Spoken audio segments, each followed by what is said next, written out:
Good evening and welcome to Ratio Christi South Africa, and welcome to our second lecture on a Monday evening as a part of our online symposium, which we're running for the next 2 weeks, Monday through Thursday this week and Monday through Thursday next week from 6 o'clock to 10 o'clock in the evening, South African time. And we welcome all of those who will be joining us live, or those who will also perhaps consider these videos in the future, as you might catch them on YouTube if you weren't available for these evenings. But yes, good evening and welcome to you from Ratio Christi South Africa. For those of you who don't know who Ratio Christi is, we are a student campus organization. It's an organization which began in the United States, and we also now have chapters around the globe. We have 5 chapters of Ratio Christi at South African universities, at Rhodes, Stellenbosch, University of Pretoria, UKZN, and Northwest University, where I currently serve as the chapter director here. My name is Simon Brace. I'm also the national director for Ratio Christi as well. But yes, we are a student campus organization that exists to serve Christian students and professors on campuses, to help them better understand the reasons for and the truth of the Christian worldview, be they philosophical, historical, or scientific reasons and arguments we would make for the Christian faith. And the purpose of that is to strengthen the convictions of those who proclaim Christ, but also to improve the conversation between those who do not share the Christian worldview, so that we can communicate the gospel in a much more compelling and persuasive manner. And so we do have a website, a local website. Do take the time to go and have a look at that, ratiochristi.co.za. We have a number of free resources on there, which you can avail yourself of, ebooks and other things, and also articles, which we can, on all kinds of topics, which come out every other week or so, that you can go and take a look at. In addition to that, we have a YouTube channel where you can go and see our growing library of interviews and lectures we've done with scholars from all over the world on all kinds of topics, and you can go and have a look at those. And so just on behalf of Ratio Christi, we just ask that you would commend us to others, especially young people and students, but also to anybody who's got questions for that matter, and then also consider supporting us either through prayer or even financially, if that's what you feel led to do. But and subscribe to our channel. Please do that. We have a growing number of subscribers. We haven't quite hit 500 yet, but maybe over the symposium we'll break the 500 mark. But we do appreciate all of those who have subscribed to the channel. This evening we are going to be finishing or doing our second lecture. We have a tremendous privilege this evening of having arguably one of the most brilliant and capable Christian minds in the world today, and that is the Dr. William Lane Craig, who I've had the privilege of knowing for a number of years, and also the privilege of working with, both when I was living and working in the United States, but also here in South Africa. He visited South Africa with our team a number of years ago, and we did a number of academic events and local events and church events and conferences. And it really is a tremendous privilege for Ratio Christi South Africa to have Dr. Craig available to do a talk for us tonight, and a Q&A as well. And so the format for this evening, upon consultation with Dr. Craig, was he gave me a sample of 4 kind of highly polished lectures to choose from. So we picked one for this evening, which is our topic, which we're going to run. This is a high quality professional video. It's a lecture which he's going to be doing. And Dr. Craig, as he does in many formats, will typically present a paper and read the paper, which is what he does here. It just has a lot of other stuff that makes it more engaging, so with the references and so forth and so on. So we're actually going to run that, and then Dr. Craig will be joining us for an extended Q&A session. He said we're available for an hour or so, so we're going to have him for a long time. So to all of you out there, do put your thinking caps on. Dr. Craig does press you to think, which is a good thing for Christians.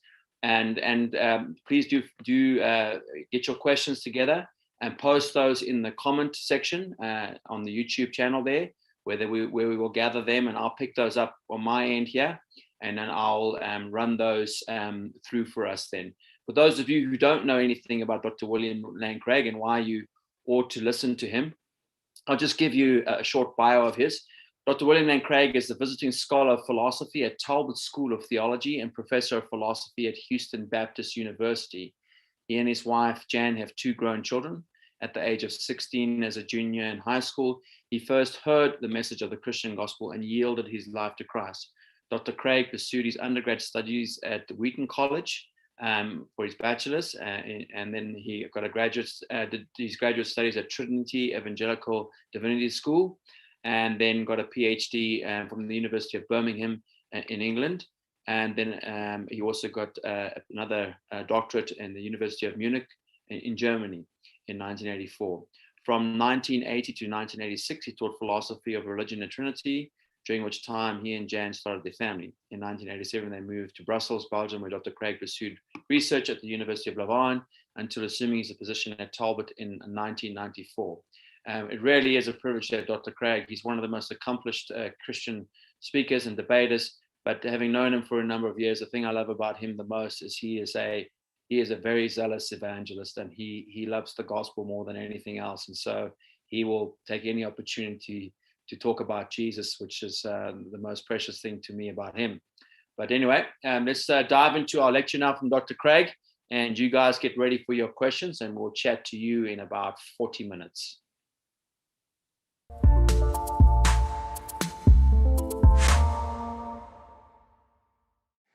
In the beginning, God created the heavens and the earth. With majestic simplicity, the ancient author of the opening chapter of Genesis thus differentiated his viewpoint not only from the creation myths of Israel's neighbors, but also effectively from modern pantheism, such as found in religions like Advaita Vedanta Hinduism and Taoism, from panentheism, whether of classical Neoplatonist vintage or 20th century Protestant theology, and from polytheism, ranging from ancient paganism to contemporary Mormonism. The biblical writers give us to understand that the universe had a temporal origin and thus imply creatio ex nihilo in the temporal sense, that God brought the universe into being without a material cause at some point in the finite past. Moreover, the Church Fathers, though heavily influenced by Greek thought, dug in their heels concerning the doctrine of creation, sturdily insisting on the temporal creation of the universe ex nihilo, in opposition to the prevailing Hellenistic doctrine of the eternity of matter, a tradition of robust argumentation against the past eternity of the world and in favor of creatio ex nihilo, issuing from the Alexandrian Christian theologian John Philoponus, who died around 580, continued for centuries in Islamic, Jewish, and Christian thought.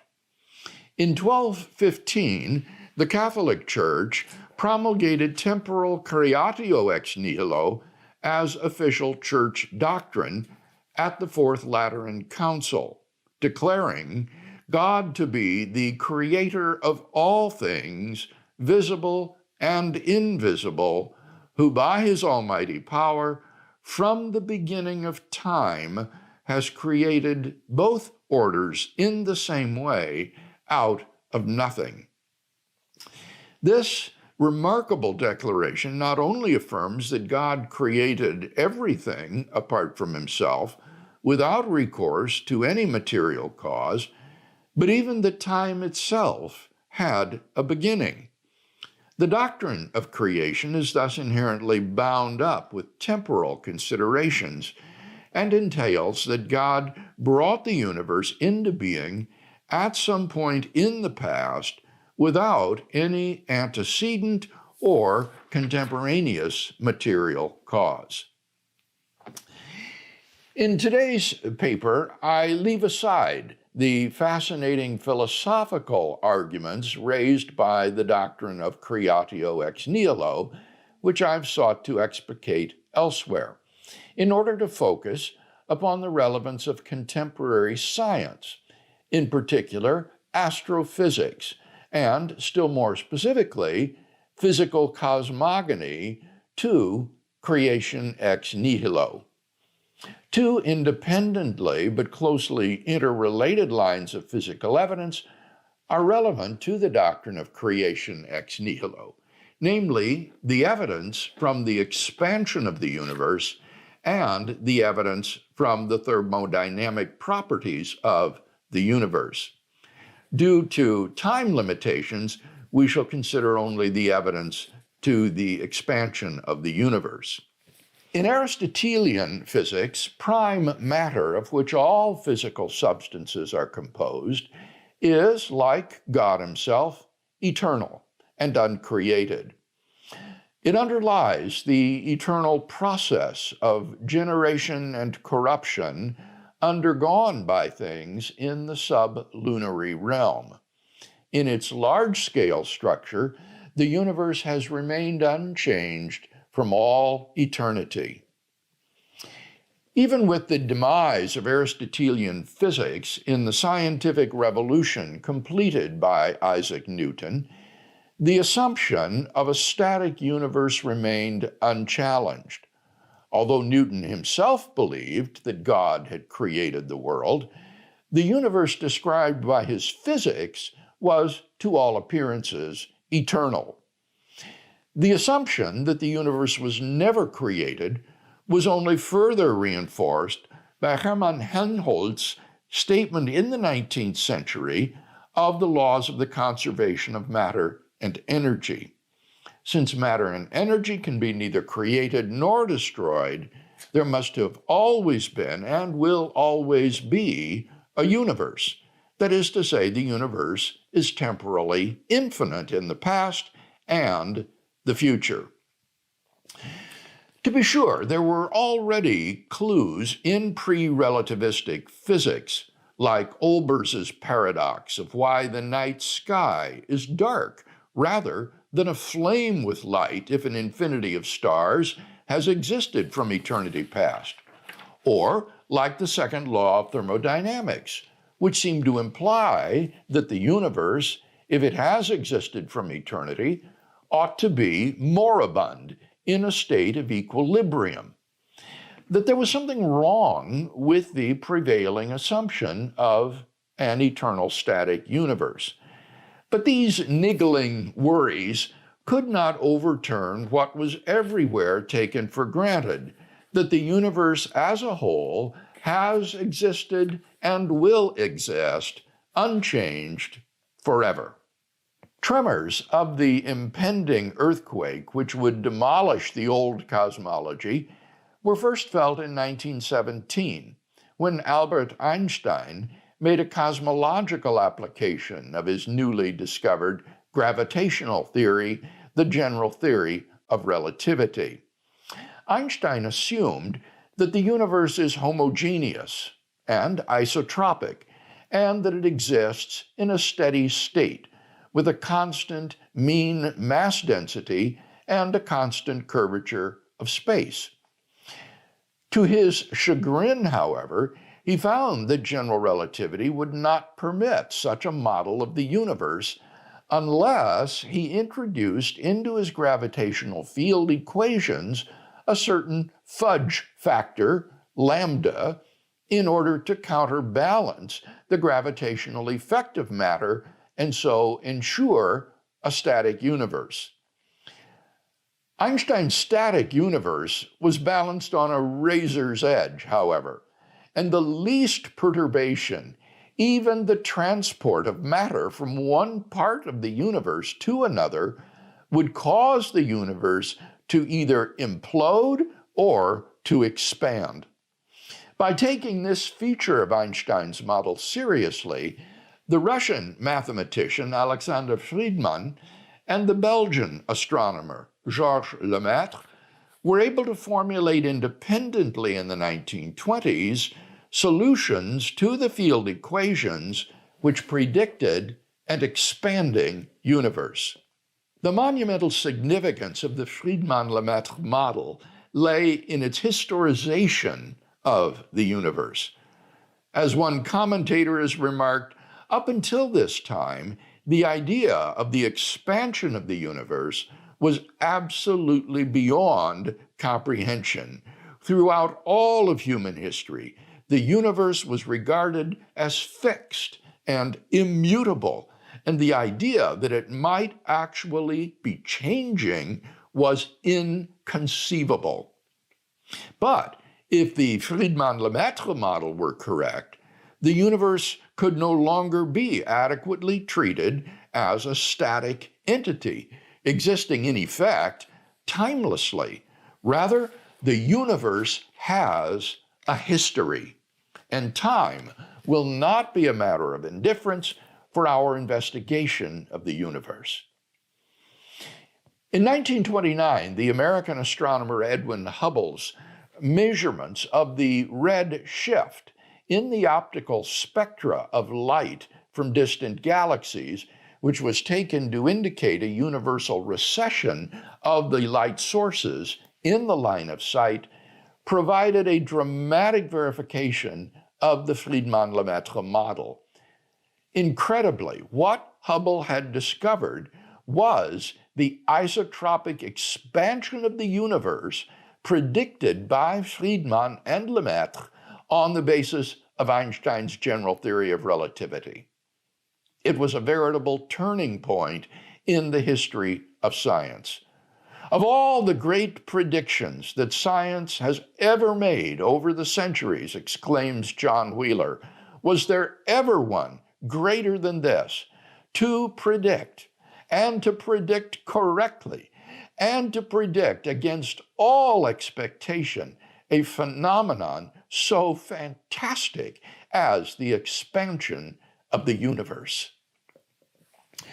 According to the Friedman-Lemaitre model, as time proceeds, the distances separating galactic masses become greater.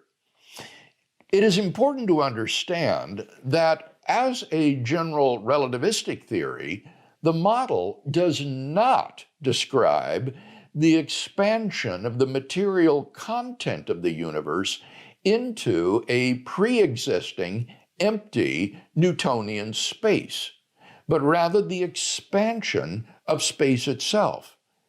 The ideal particles of the cosmological fluid constituted by the matter and energy of the universe are conceived to be at rest with respect to space, but to recede progressively from one another as space itself expands or stretches, just as buttons glued to the surface of a balloon would recede from one another as the balloon inflates.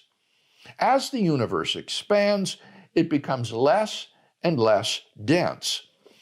This has the astonishing implication that as one reverses the expansion and extrapolates back in time, the universe arrives at a state of infinite density at some point in the finite past. This state represents a singularity at which space-time curvature, along with temperature, pressure, and density, becomes infinite. It therefore constitutes an edge or boundary to space-time itself. Physicist P.C.W. Davies comments, if we extrapolate this prediction to its extreme, we reach a point when all distances in the universe have shrunk to zero. An initial cosmological singularity therefore forms a past temporal extremity to the universe. We cannot continue physical reasoning, or even the concept of space-time, through such an extremity. For this reason, most cosmologists think of the initial singularity as the beginning of the universe.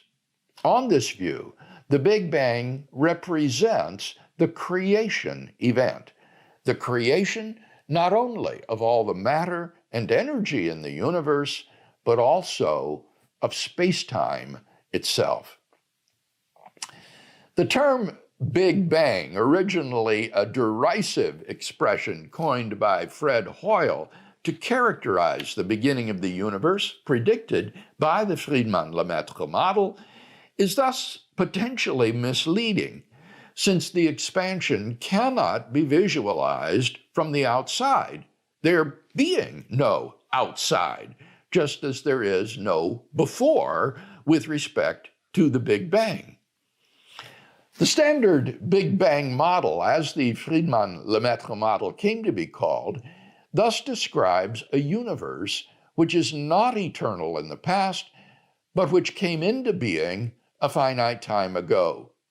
Moreover, and this deserves underscoring, the origin it posits is an absolute origin ex nihilo, for not only all matter and energy, but space and time themselves come into being at the initial cosmological singularity.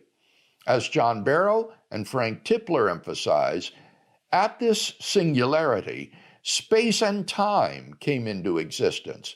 Literally, nothing existed before the singularity. So, if the universe originated at such a singularity, we would truly have a creation ex nihilo. On the standard model, the universe originates ex nihilo in the sense that at the initial singularity, it is true that there is no earlier space-time point, or it is false that something existed prior to the singularity. Although advances in astrophysical cosmogony have forced various revisions in the standard model, principally the addition of an early inflationary era and an accelerating expansion, nothing has called into question its fundamental prediction of the finitude of the past and the beginning of the universe. Indeed, the history of 20th century cosmogony has seen a parade of failed theories trying to avert the absolute beginning predicted by the standard model. These beginningless models have been repeatedly shown either to be physically untenable or to imply the very beginning of the universe which they sought to avoid.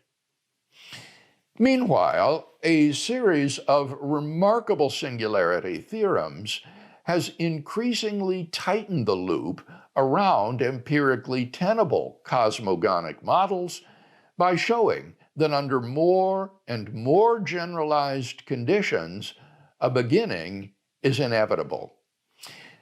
In 2003, Arvin Bord, Alan Guth, and Alexander Vilenkin were able to show that any universe, which is on average in a state of cosmic expansion throughout its history, cannot be infinite in the past, but must have a beginning.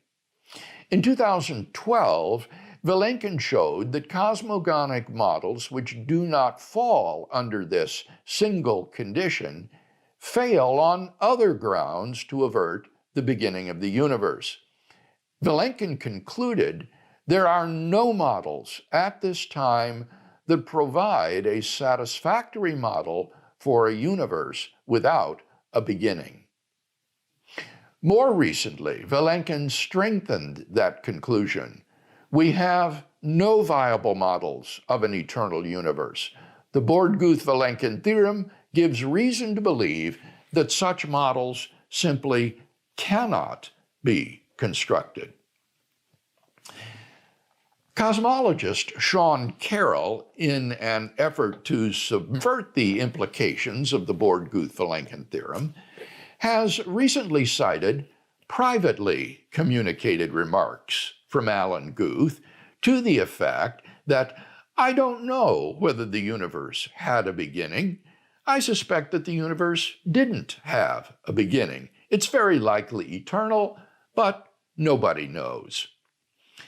Carroll rightly asks, now how in the world can the author of the Born-Guth-Vilenkin theorem say the universe is probably eternal? More aptly, how can one of its authors say that it is probably eternal and the other that it is probably not? Carroll assured his audience that the reason is that the theorem is only about classical descriptions of the universe, not about the universe itself. That would not, however, explain how Vilenkin could be so desperately mistaken about the theorem's implications. But now, new light has been shed on Guth's enigmatic remarks through correspondence with the philosopher Daniel Kame. There, Guth reveals that he favors models of the universe featuring a reversal of time's arrow at some point in the past, and that his remarks to Carroll had reference to such models. Such models do not fall under the Born-Guth-Vilenkin theorem because they do not satisfy the single condition of that theorem, that the universe is on average in a state of cosmic expansion throughout its history. Thus, neither Guth nor Vilenkin is mistaken about the theorem's implications.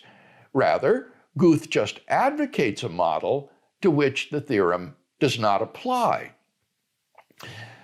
Unfortunately, for hopefuls of a past eternal universe like Guth and Carroll, however, such time reversal models are highly unphysical and, even if successful, do not in fact avert the beginning of the universe, but rather imply it. For that time reversed expansion is in no sense in our past, but represents a universe sharing the same beginning point, but expanding in another direction. Vilenkin had already considered such models in his previous discussions and rejected them. That is why he said, and I quote, "All the evidence we have says that the universe had a beginning." The Born-Guth-Vilenkin theorem proves that classical space-time, under a single, very general condition, cannot be extended to past infinity, but must reach a boundary at some time in the finite past. Now, either there was something on the other side of that boundary or not. If not, then that boundary just is the beginning of the universe. If there was something on the other side, then it will be a non-classical region described by the yet-to-be-discovered theory of quantum gravity. In that case, Vilenkin says, it will be the beginning of the universe. For consider, if there is such a non-classical region, then it is not past eternal in the classical sense.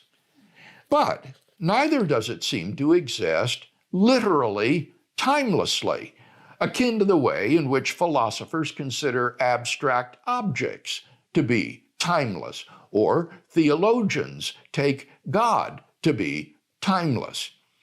For this region is supposed to have existed before the classical era, and the classical era is supposed to have emerged from it, which seems to posit a temporal relation between the quantum gravity era and the classical era. In any case, such a quantum state is not stable, and so would either produce the universe from eternity past or not at all. As Anthony Aguirre and John Kihayas argue, it is very difficult to devise a system, especially a quantum one, that does nothing forever, then evolves. A truly stationary or periodic quantum state, which would last forever, would never evolve, whereas one with any instability would not endure for indefinite time. Hence, the quantum gravity era would have to have itself a beginning in order to explain why it transitioned just some 14 billion years ago into classical time and space. Hence, whether at the boundary or at the quantum gravity regime, the universe began to exist. Davies raises the inevitable question: what caused the Big Bang? One might consider some supernatural force, some agency beyond space and time, as being responsible for the Big Bang. Or one might prefer to regard the Big Bang as an event without a cause. It seems to me that we don't have too much choice. Either something outside the physical world or an event without a cause. It might seem metaphysically absurd that the universe should come into being without a cause, and therefore a supernatural agency is to be preferred. But some scientists have contended that quantum physics can explain the origin of the universe from nothing. Unfortunately, some of these scientists have an outrageously naive grasp of language. The word nothing is a term of universal negation. It means not anything. So, for example, if I say, I had nothing for lunch today, I mean I did not have anything for lunch today. If you read an account of World War II, in which it says that nothing stopped the German advance from sweeping across Belgium, it means that the German advance was not stopped by anything. If a theologian tells you that God created the universe out of nothing, he means that God's creation of the universe was not out of anything. The word nothing, to repeat, is simply a term of universal negation, meaning not anything. There's a whole series of similar words of universal negation in English. Nobody means not anybody. None means not one. Nowhere means not anywhere. No place means not in any place. Now, because the word nothing is grammatically a pronoun, we can use it as the subject or direct object of a sentence. By taking these words not as terms of universal negation, but as words referring to something, we can generate all sorts of funny situations. If you say, I saw nobody in the hall, the wiseacre replies, yeah, he's been hanging around there a lot lately. If you say, I had nothing for lunch today, he says, really? How did it taste? These sorts of puns are as old as literature itself. In Homer's Odyssey, Odysseus introduces himself to the Cyclops as no man or nobody. One night, Odysseus puts out the Cyclops' eye. His fellow Cyclopses hear him screaming and yell to him, "What's the matter with you, making so much noise that we can't sleep?" The Cyclops answers, "Nobody is killing me, nobody is killing me." They reply, "Well, if nobody is attacking you, then you must be sick, and there's nothing we can do about it." In Euripides' version of the story, he composes a very funny dialogue. "Why are you crying out, Cyclops? Nobody has undone me." "Then there's no one hurting you after all." "Nobody is blinding me." "Then you're not blind. As blind as you, how could nobody have made you blind? You are mocking me. But where is this nobody?" "Nowhere, Cyclops." The use of words of negation like nothing, nobody, and no one as singular terms referring to something is a joke. How astonishing, then, to find that some physicists whose mother tongue is English have used these words precisely as singular terms of reference. For example, Lawrence Krauss has told us with a straight face there are a variety of forms of nothing, and they all have physical definitions. The laws of quantum mechanics tell us that nothing is unstable. 70% of the dominant stuff in the universe is nothing. There's nothing there, but it has energy. Nothing weighs something. Nothing is almost everything. All of these claims take the word nothing to be a singular term referring to something. For example, the quantum vacuum or quantum mechanical fields. These are physical realities and therefore clearly something. To call these realities nothing is at best misleading, guaranteed to confuse lay people, and at worst, a deliberate misrepresentation of science. Such statements do not even begin to address, much less answer, the question why the universe exists rather than nothing. In his review of Krauss's book, A Universe from Nothing, David Albert, an eminent philosopher of quantum physics, explains, with respect to Krauss's first kind of nothing, vacuum states are particular arrangements of elementary physical stuff.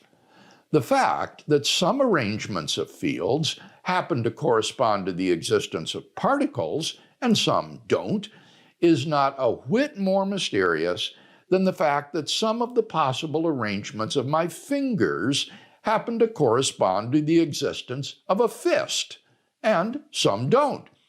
And the fact that particles can pop in and out of existence over time as those fields rearrange themselves is not a whit more mysterious than the fact that fists can pop in and out of existence over time as my fingers rearrange themselves. And none of these poppings amounts to anything even remotely in the neighborhood of a creation from nothing. He concludes Krauss is dead wrong, and his religious and philosophical critics are absolutely right. Alex Vilenkin has a different proposal as to how the universe could come into being from literally nothing.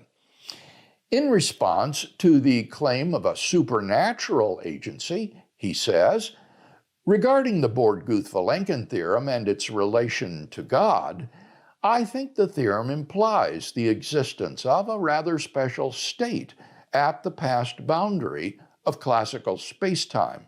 Some mechanism is required to impose that state. Craig wants this mechanism to be God, but I think quantum cosmology could do just as well. Just what does Vilenkin have in mind here?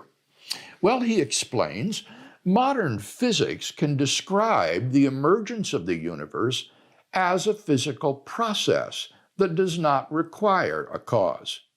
Nothing can be created from nothing, says Lucretius, if only because the conservation of energy makes it impossible to create nothing from nothing. And I think that's a misprint. I think he meant to say that the conservation laws make it impossible to create something from nothing. Vilenkin goes on to say there is a loophole in this reasoning. The energy of the gravitational field is negative. It is conceivable that this negative energy could compensate for the positive energy of matter, making the total energy of the cosmos equal to zero. In fact, this is precisely what happens in a closed universe, in which space closes on itself like the surface of a sphere. It follows from the laws of general relativity that the total energy of such a universe is necessarily equal to zero. If all the conserved numbers of a closed universe are equal to 0, then there is nothing to prevent such a universe from being spontaneously created out of nothing. And according to quantum mechanics, any process which is not strictly forbidden by the conservation laws will happen with some probability. What causes the universe to pop out of nothing? No cause is needed. I think this is a terrible argument. Grant the supposition that the positive energy associated with matter is exactly counterbalanced by the negative energy associated with gravity, so that on balance, the total energy is 0. Vilenkin's key move comes with the claim that in such a case, there is nothing to prevent such a universe from being spontaneously created out of nothing. Now, this claim is a triviality.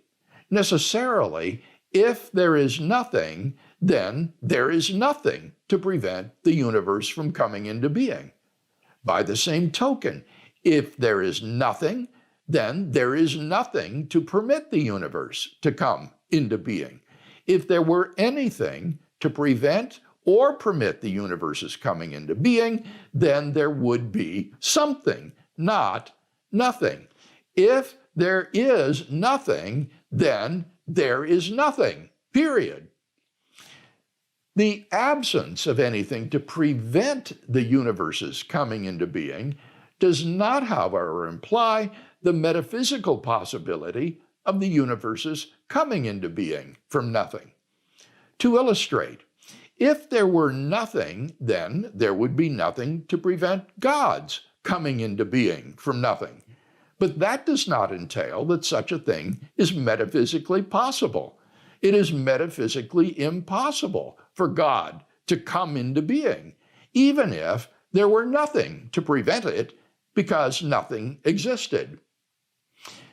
Vilenkin, however, infers that no cause is needed for the universe's coming into being because the conservation laws would not prevent it. And, according to quantum mechanics, any process which is not strictly forbidden by the conservation laws will happen. The argument assumes that if there were nothing, then both the conservation laws and quantum physical laws would still hold. This is far from obvious, however, since in the absence of anything at all, it's not clear that the laws governing our universe would hold. In any case, why think that given the laws of quantum mechanics, anything not strictly forbidden by the conservation laws will happen? The conservation laws do not strictly forbid God's sending everyone to heaven, but that hardly gives grounds for optimism. Neither do they strictly forbid his sending everyone to hell, in which case both outcomes will occur, which is logically impossible as they are logically contrary universal generalizations. The point can be made non-theologically as well. The conservation laws do not strictly forbid something's coming into existence, but neither do they strictly forbid nothing's coming into existence. But both cannot happen. It is logically absurd to think that because something is not forbidden by the conservation laws, it will therefore happen. Finally, Vilenkin's inference that because the positive and negative energy in the universe sum to 0, therefore no cause of the universe's coming into being is needed, is hard to take seriously. This is like saying that if your debts balance your assets, then your net worth is 0, and so there is no cause of your financial situation. Vilenkin would not, I hope, agree with Peter Atkins that because the positive and negative energy of the universe sum to 0, therefore nothing exists now, and so nothing did indeed come from nothing. For as Descartes taught us, I, at least, obviously exist, and so something exists. Christopher Isham, Britain's premier quantum cosmologist, rightly points out that there still needs to be ontic seeding to create the positive and negative energy in the first place, even if on balance its sum is naught. Even if one were to concede the absence of a material cause of the universe, the need of an efficient cause is patent. We thus have two independent lines of scientific evidence in support of the beginning of the universe. First, as we have seen today, the expansion of the universe implies that the universe had a beginning. Second, thermodynamics also shows that the universe began to exist. Because these lines of evidence are independent and mutually reinforcing, the confirmation they supply for a beginning of the universe is all the stronger. Of course, as with all scientific results, this evidence is provisional. As Sean Carroll reminds us, science isn't in the business of proving things. Rather, science judges the merits of competing models in terms of their simplicity, clarity, comprehensiveness, and fit to the data. Unsuccessful theories are never disproven, as we can always concoct elaborate schemes to save the phenomena. They just fade away as better theories gain acceptance. Science cannot force us to accept the beginning of the universe. One can always concoct elaborate schemes to explain away the evidence. But those schemes have not fared well in displaying the aforementioned scientific virtues. Given the metaphysical impossibility of the universe's coming into being from nothing, belief in a supernatural creator is eminently reasonable. At the very least, we can say confidently that the person who believes in the doctrine of creatio ex nihilo will not find himself contradicted by the empirical evidence of contemporary cosmology, but, on the contrary, fully in line with it.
Well, good evening and welcome back. To those of you who've been watching live, I just apologize for that short delay as we were sorting out some technical sound issues here. But we do have Dr. Craig with us this evening, and it is a tremendous privilege. As I said at the beginning of the lecture, we are delighted to have Dr. Craig to give some time to the Ratio Christi South African group. And he has very kindly offered to do so. He's one of the foremost Christian apologists and a tremendous example to all of us young Christians. But the thing I've loved most about Dr. Craig, whom I've had the privilege of knowing for many years, is that he is a very zealous evangelist, and his love for the gospel and Jesus pours out of him if you get to know him and spend time around him. So I'm just delighted that we have Dr. Craig to join us this evening. He has actually in the past been to South Africa and had a huge impact in our country. And he's going to have more of an impact this evening. And hopefully, who knows, maybe if he has another few years that he wants to burn, he can come and visit us again. I'm hoping for that. But we're going to have some Q&A now with Dr. Craig. And so we've got a number of questions that have rolled in from our audience online. I'm going to read these out to Dr. Craig, and then he's going to tackle them. But first of all, let's say good evening to Dr. Craig. How are you? I am well. Thank you very much, Simon. I wish I could be there in person in South Africa, but it's wonderful to be able to join you on this remote call. Excellent. We do owe you a trip to the Kruger National Park, and hopefully that will happen sometime in the future. All right, let's dive into our first question then. Our first question is, if God created space-time, he is outside of it and not subject to it and change. How would you then describe his interaction with time? If he enters in and he is then not subject to change. Perhaps surprisingly for the questioner, I don't believe that space-time exists. I think that space-time is just a heuristic device. That is to say, it is simply a geometrical, four-dimensional way of representing what in reality are separate entities, namely space and time. So I think that since the moment of creation, God is in time and does undergo non-essential changes, like knowing what time it is or knowing what he is now causing in the universe. But I'm not inclined to think that God is in space. I'm inclined to think that God transcends space, even though he does exist in time. Okay. All right. To our next question then. Would Dr. Craig agree that B theory fails to distinguish being from becoming, since extension is merely a case of being? What time talk is supposed to be about God, to be about becoming?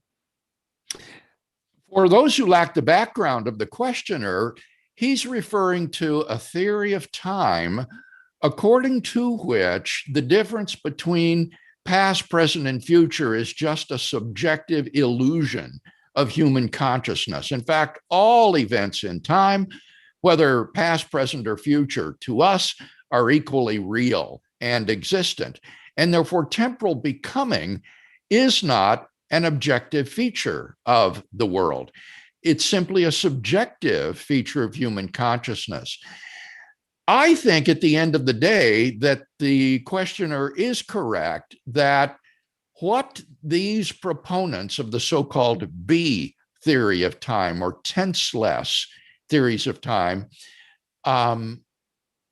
is talking about is not time. Although they posit relations of earlier than and later than between events, I think they evacuate those relations of all temporal significance because they cannot explicate them in terms of more fundamental properties of past, present, or future. Instead, the relations they posit between events are more like the relations greater than and lesser than that hold between numbers in the series of natural numbers. 3 is less than 5, 5 is greater than 3. And similarly, their relations of earlier than and greater than are just, I think, atemporal relations that are only gratuitously called temporal. So I do agree at the end of the day with the questioner that this entity that is discussed by B theorists of time is not really time.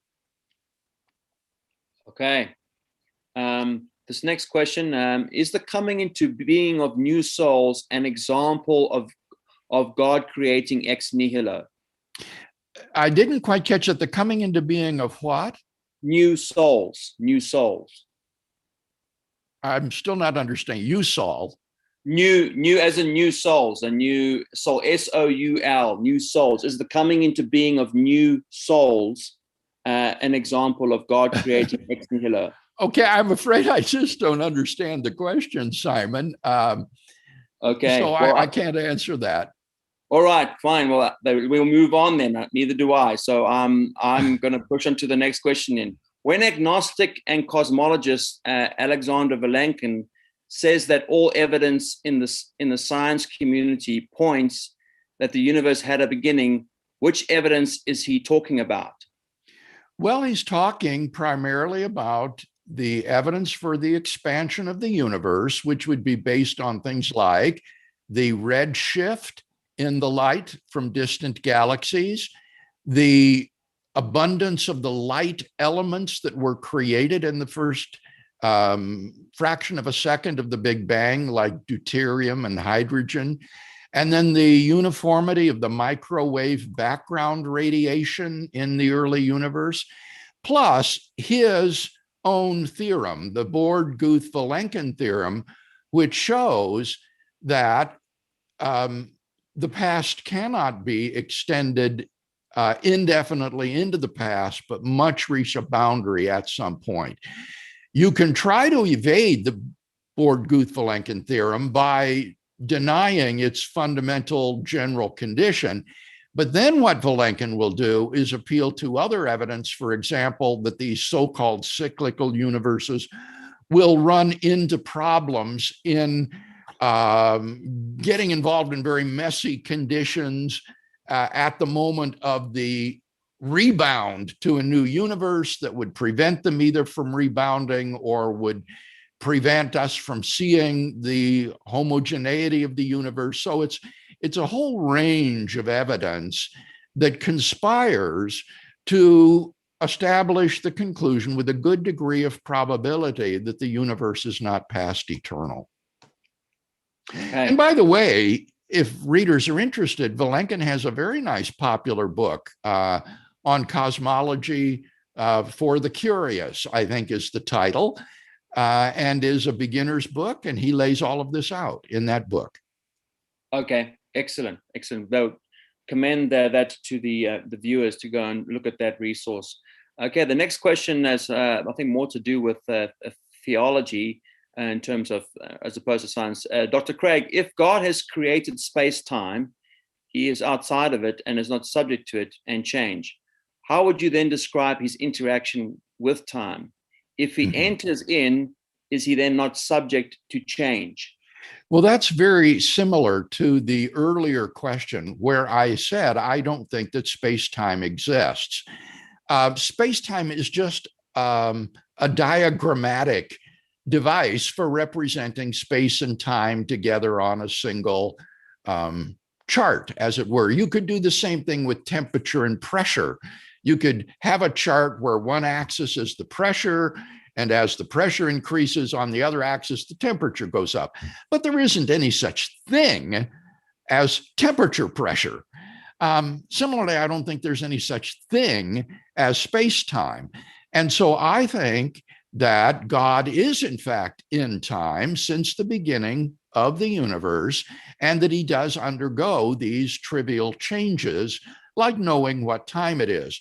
When the Bible talks about God's immutability or changelessness, it's talking about the fundamental fixity of God's moral, character and promises, and certainly those are unchanging. But he can change in the respect that he knows what time it is right now or what's happening right now throughout the universe. Okay.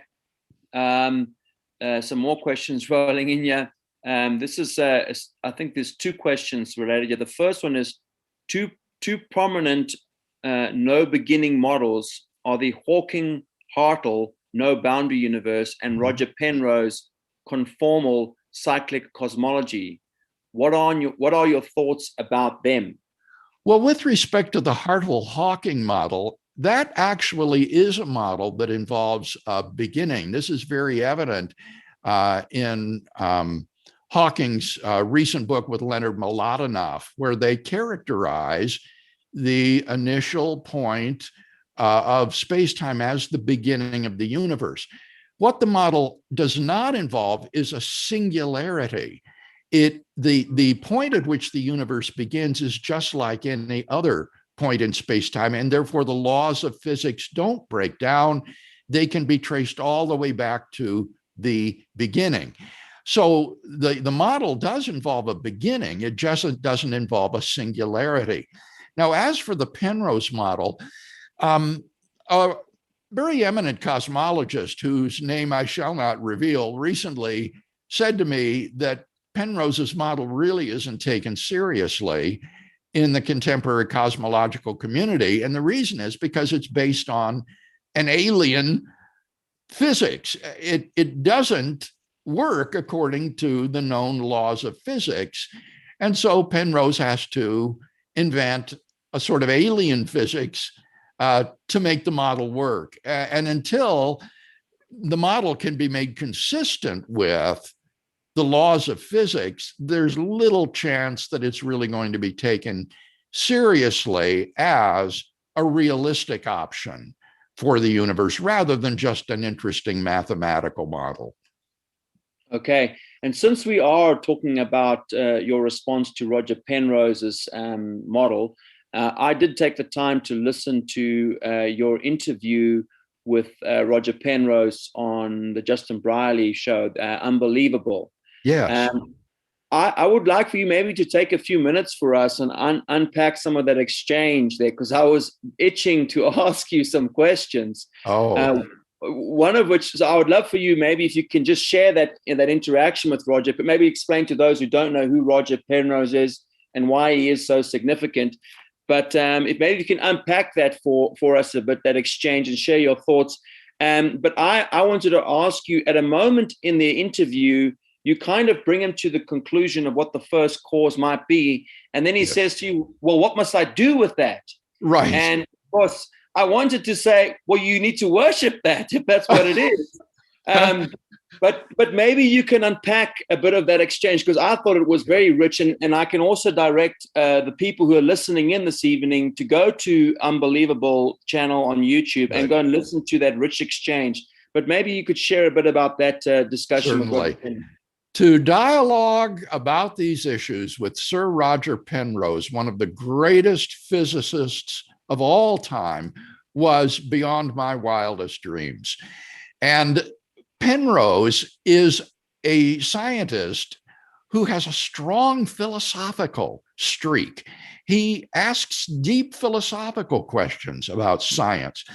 And he says that there are three mysteries about the universe that he cannot solve. He says, on the one hand, there is the physical realm that we're all familiar with, the realm studied by physics. But then in addition to that, there is the realm of mathematics, this realm of abstract objects like numbers and sets and functions and other mathematical entities. And these are not physical realities. These are abstract entities completely divorced from the physical world, even though, uncannily, the physical world operates according to mathematical laws that embody these abstract mathematical equations. Then there is the third realm, which is the realm of the mind. Penrose is not a physicalist about the mind. He believes that the mind, or the realm of the mental, of thought is distinct from the physical, but it's obviously not abstract and mathematical. Our minds are mentally active in grasping the mathematical realm and the physical realm. And so the mystery for Penrose is, how do these three disparate realms of reality come together in a harmonious unity? And what I shared with him was that theism provides the key to unlock that puzzle. On theism, ultimate reality is an infinite mind. As you say, Simon, God himself, an infinite, unembodied mind, whose thoughts are captured by the mathematical realm, studied by mathematicians. And God has created the universe, the physical world, on the pattern of a mathematical blueprint that he had in mind. So on theism, these three seemingly disparate realms of reality come together in a beautiful unity where you have an infinite mind whose thoughts are the abstract conceptual realm and who creates the physical realm on the model of these abstract entities and equations. And as you say, Penrose's response to this was not to disagree, but to just say, well, I don't know what to do with that. And my thought and response to that was, well, you have been asking metaphysical questions. Mm-hmm. And this is a metaphysical response. It doesn't matter if it doesn't have any scientific cash value for you to do something with, because you're not asking a scientific question. You're posing a deep metaphysical question, and theism provides a satisfactory metaphysical answer to that question. So that was, I think, the most important feature of our very congenial and interesting dialogue. And afterward, off the air, Sir Roger thanked me personally for sharing this alternative with him. He said, I just never thought of that before.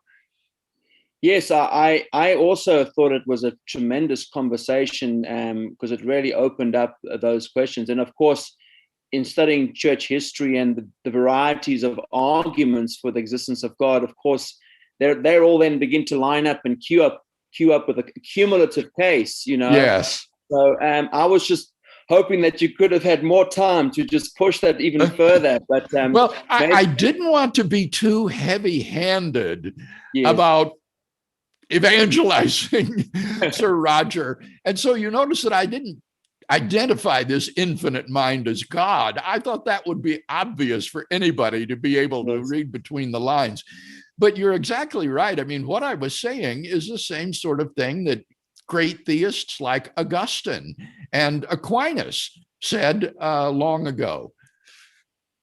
Yes, no, terrific. So that was wonderful. Maybe you will be able to do a session 2 on with Roger Penrose on those metaphysical questions. That would be fascinating to hear that. All right, let's go to some more questions here now. There was a second question to that first one before we had our little rabbit trail there on Dr. Roger Penrose. But does the beginning of the universe necessarily imply an intelligent creator? Are there other possible hypotheses to explain a physical universe with a beginning? When we do natural theology, we're not looking to eliminate all possibilities. Possibilities come cheap. What we're looking for are the most plausible or best explanations. And I argue that the best explanation of the origin of an effect with a beginning from an eternal cause is that cause is a personal, intelligent agent. And in my published work, like Reasonable Faith, I give 3 arguments in support of that conclusion. The first one would be the one I just said, that only a free agent can explain how a temporal effect with a beginning can originate from an eternal and permanent cause. The second argument is that this cause has already been shown to be timeless, spaceless, and immaterial. And I can think of only 2 candidates that would fit that description. One would be an abstract object, like a number. The other would be an unembodied mind. But as Sir Roger indicated in our conversation, an abstract object can't cause anything. They are causally effete. And so that implies that the cause of the universe is plausibly an unembodied mind. And then the third argument is the one given by Richard Swinburne of Oxford University. Swinburne points out that there are two kinds of causal explanations. Scientific explanations in terms of laws of nature and initial conditions, and then personal explanations in terms of an agent and his volitions.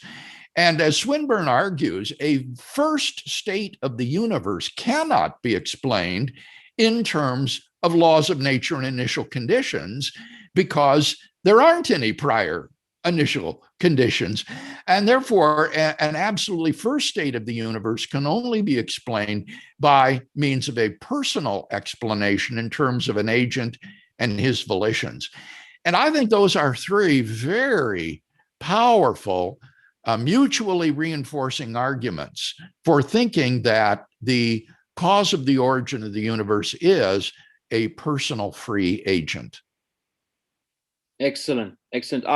I wanted to just, since the word intelligent creator is there, and I've never had a chance to ask you this in the time that we've got to talk, but I know you've made a lot of these arguments, cosmological arguments and these kinds of arguments. Mm-hmm.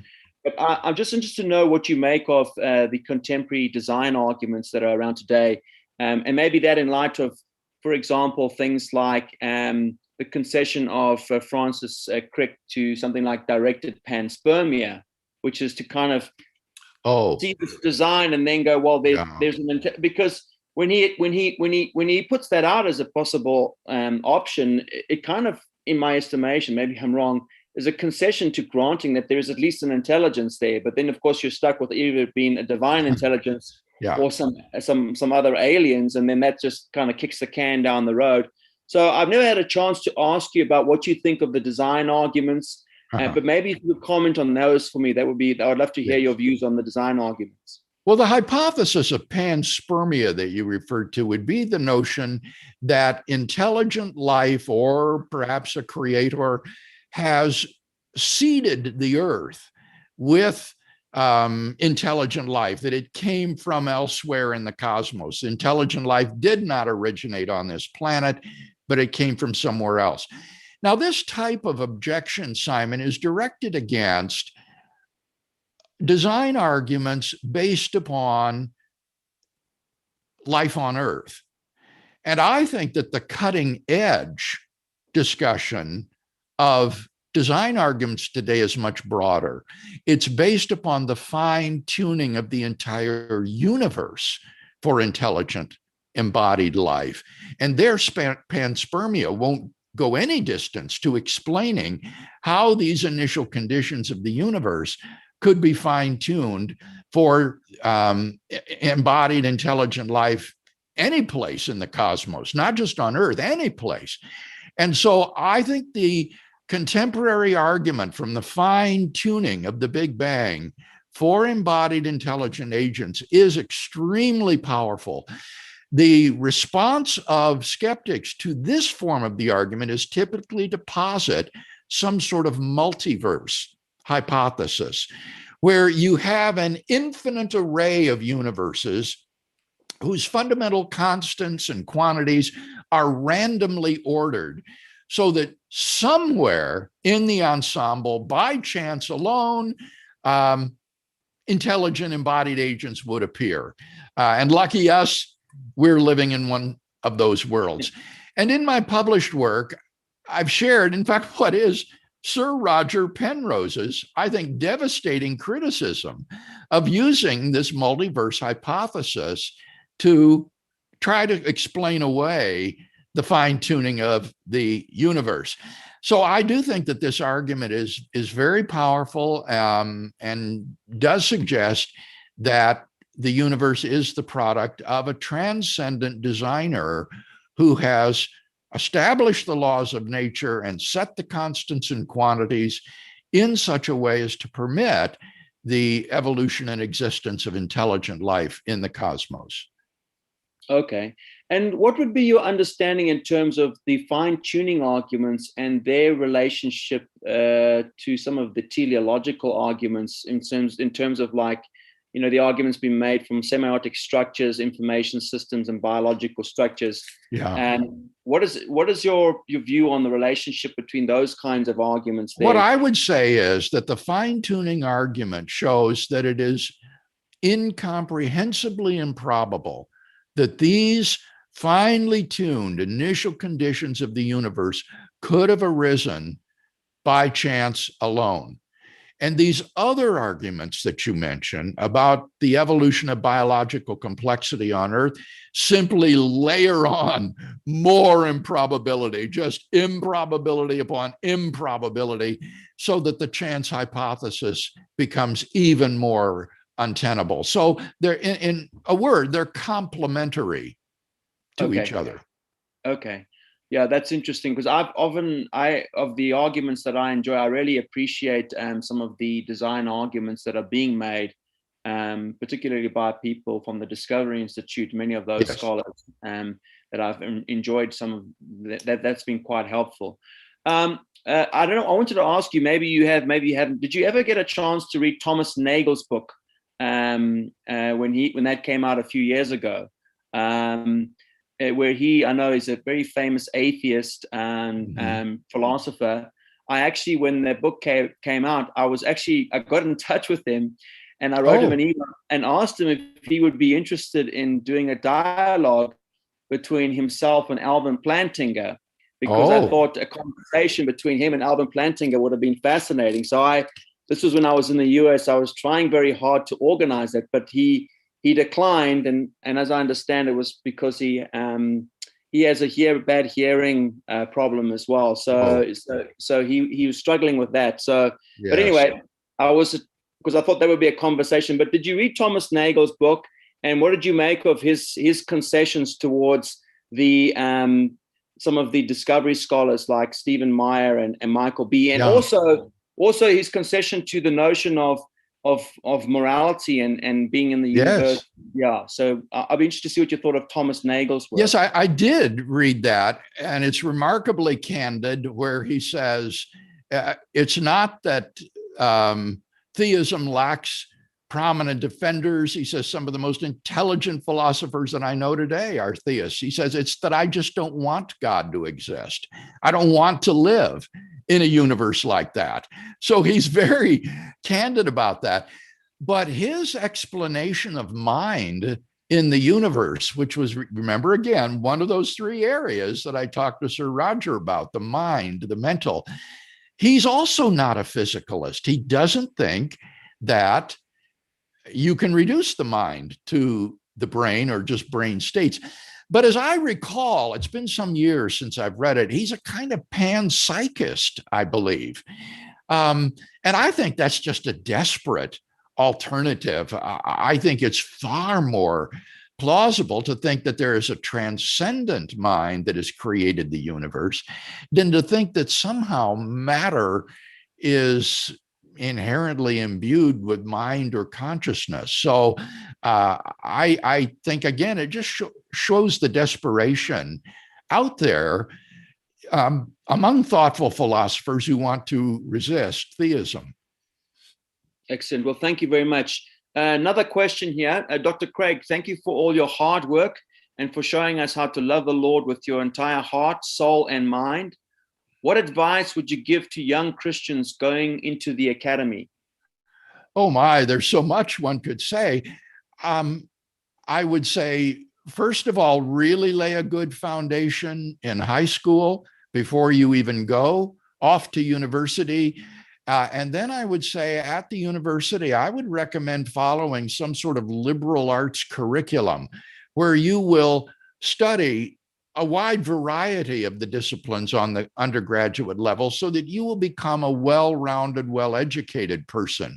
So you'll take some literature, some math, some science, some history, some international relations, some art criticism, some music history, and so forth, and become a well-rounded and well-educated person. And I would say you should also lay in a good knowledge of basic intro to logic. If you will simply master the basic 9 rules of logic, this will help you no matter what area you go into, because all reasoning is conducted according to these basic 9 rules of logic. And if you have them down, this will enable you both to spot fallacies in the objections of your opponents, but then also to formulate your own arguments in a valid way. So a basic knowledge of logic, I think, would be important. And I'm also a fan of learning foreign languages. I think that if you can master a foreign language, that will open up an additional set of literature to you. And this would be especially important, for example, if any of our listeners aspire to a career in theology. If you're going to do theology, then you're going to need to get New Testament Greek, at least. You're going to need German. And so get some knowledge of foreign languages as well as English. So those would be some suggestions for the beginner. Okay, excellent. Here's another question for you. How does one persuade anti-intellectual Christians who say that there is no need to find answers? They don't have questions about, and when would you say one reaches a point of being overtly intellectual? Okay, so that's kind of we're talking here about Christians who claim to have no need to ask these kinds of questions. Is that right? Yeah. Yes. I guess I would say 2 things. That's fine for them right now if they don't feel the need to ask these questions. But it may well come along that, say, suddenly they or their child contracts leukemia or is killed in a pointless automobile accident. And then these kinds of questions will attack you with terrible severity. And if you're not prepared by having studied in advance these questions, you will likely be caught flat-footed and your faith may well founder when you go through these sorts of crises. So the best insulation against that is to be thinking about these deep questions before you encounter the crisis situation. The second thing, though, that I would say is that even if they don't feel any need to ask these questions, their kids will. Their children in high school and university are going to be bombarded by secularism conjoined with every manner of relativism. And unless they prepare their children to answer these tough questions and to give positive reasons for believing in God and his self-revelation in Jesus, we're going to lose our kids.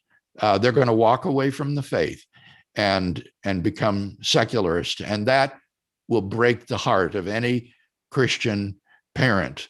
So for that reason, I don't think we can afford to be apathetic about these issues. Okay, and I've encouraged a lot of young people to read J.P. Morland's book, Love God with All Your Mind. I think there's, if no finer treatise on just convincing Christians about the life of the mind. It's a terrific work for all of you listening this evening. Yes. I agree. Yes. Another question. Are we switching over now to some more philosophical stuff? If there are no universals, in brackets nominalism, then how is the first premise of the Kalam true? How can the mind come to know a universal truth about things if these things don't have natures that are real? You don't have to have universals in order to recognize that everything that begins to exist has a cause. It's true that that statement is universal in its scope. It's what logicians call universally quantified.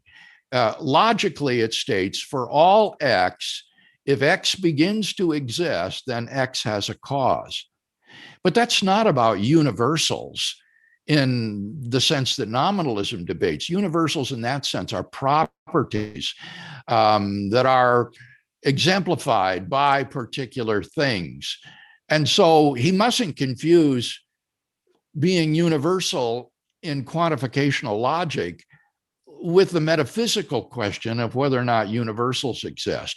And I maintain that we can maintain or assert rather the truth of various sentences and even the fact that certain things are essentially in certain ways without postulating these abstract, Platonic, weird objects beyond space and time. I don't think positing those kind of weird objects does anything at all to explain why things are the way they are. Okay. Dr. Craig, how would you respond to the objection that the non-deterministic character of quantum physics, quantum systems, is incompatible with the principle of causality? I would say that there's nothing in the Kalam cosmological argument that requires that every event have a cause. It is perfectly consistent with allowing that there can be uncaused events. Rather, it's talking about things and says that things don't come into being without a cause. And even in quantum physics, things that come into being through indeterminate processes still have causes. I remember talking with a quantum physicist at Purdue University who said, "What do people mean when they say these quantum products are uncaused?" She says, I can give you the chain of causes that lead right up to the quantum effect. But secondly, and more importantly, the mathematical equations of quantum mechanics are susceptible to at least 10 different physical interpretations. And some of those interpretations are as fully deterministic as Newtonian mechanics. So it is simply not true that the success of quantum mechanics commits you to causal indeterminism of any sort. There are fully deterministic interpretations of quantum mechanics that are mathematically consistent and empirically equivalent to indeterministic interpretations. And so this is not a counterexample to the claim that whatever begins to exist has a cause. Okay. We've got another question here, which kind of is hovering around the question of nominalism. We're back at Plato here again, so we're dodging as these questions are rolling in. How would you answer the objection that Plato theorized eternal forms of something's metaphysics, such as the truest form of a pen that exists eternally in one's mind, that enables you to differentiate between other pens, especially when everything has a cause? Universals don't help you to differentiate between different objects because these different objects all share the same universal. If you have, for example, two pens, they both share the universal property of being a pen. What would differentiate them, at least in Aristotle's view, would be that they have different quantities of matter in them. One portion of matter instantiates one universal, and then another portion of matter instantiates another universal. So universals don't do anything to differentiate things that are alike from each other. That would be something like the matter or the location in space and time or something else. Okay. All right. Fair enough. How do we get persons to value truth who simply don't? With the culture we see growing today, diverting away from the scientific and biological and logical reasoning, simply not valuing truth. I mean, we've seen this, for example, in the development of the social justice movement and critical theory, where you know, science and maths and reasoning itself has been accused of being an instrument of oppression. I mean, how do you communicate with that generation of people? Well, My best effort to do that, Simon, is through my explication of what I call the absurdity of life without God. I try to show that if God does not exist, then there is no ultimate meaning, value, or purpose to human life. And in particular, you could not say that there is anything wrong with racial discrimination, homophobia, persecution, and so forth, which the critical race theorist and social justice theorist wants to affirm, so that his position becomes self-defeating and untenable. And in fact, the second part of my claim is that no one can live consistently and happily with such a worldview. If you try to live consistently, you will be profoundly unhappy. You will be in despair, existential despair. And if you manage to live happily, it will only be by giving the lie to your worldview, by affirming the values, for example, of social justice, despite your denial of the objectivity of moral values.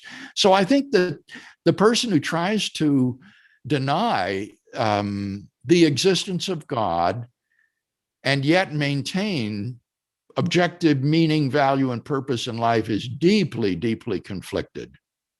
And my hope is that by sharing this, it will arouse the person to think about these questions. That what I just said doesn't in any way prove that God exists, but it does show that it makes a tremendous difference if God exists, and that therefore we cannot afford to be apathetic or indifferent to these fundamental questions. Excellent. I just wanted to ask you, Dr. Craig, do you have a lecture on that topic that you've done, like the ones that you sent to me? I got to pick from 4 options from your lecture series there, but have you done a lecture on that as well, where you've... Yes, we have a number of things on that. We have an animated video on it called Is There Meaning in Life? It's on the webpage, reasonablefaith.org, right on the homepage. And then we also have a short film on Is There Meaning in Life?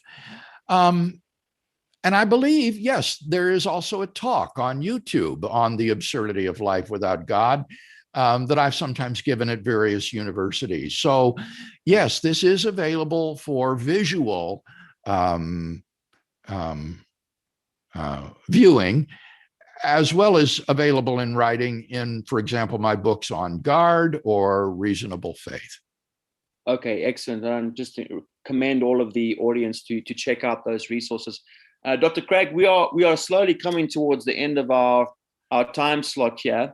And of course, I should like to pepper you with so many more questions. But I can't believe it's gone by so quickly. Yes.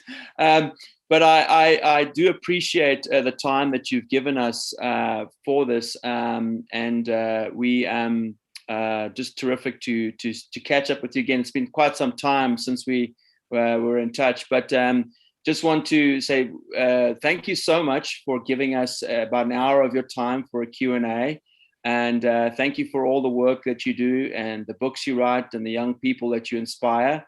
And we do want to, I want to ask on behalf of the Christian community here in South Africa, I'll just take the liberty of doing that we would very much like to see you visit us, but even more your wife, Jan, whom we got to see as well. She was a tremendous, when she was over here, we had such fun, and I really appreciated her as well. And we would love for you guys to come back to South Africa. So maybe when this COVID thing passes and there's an opportunity, if you do have some time open, we would very much love for you to come and speak here in South Africa. With the establishment of Ratio Christi, we've got a much broader network, a system now than we've had in the past. And so we should like to get you onto some campuses and into some churches, and then you can come and encourage the saints and teach us how to think and encourage us to share the gospel. So maybe as I close out, maybe you can share a word with everybody who's listening in this evening, a word of encouragement to all the young Christians and people out there listening in. Well, thank you so much, Simon, for the invitation. And I really do hope that I can do that. I want to encourage folks who are listening today to realize that we are living at a monumental time in world history. Over the last half century or so, there has been literally a revolution in Anglo-American philosophy, so that today Christian philosophy has a respected place at the table once again.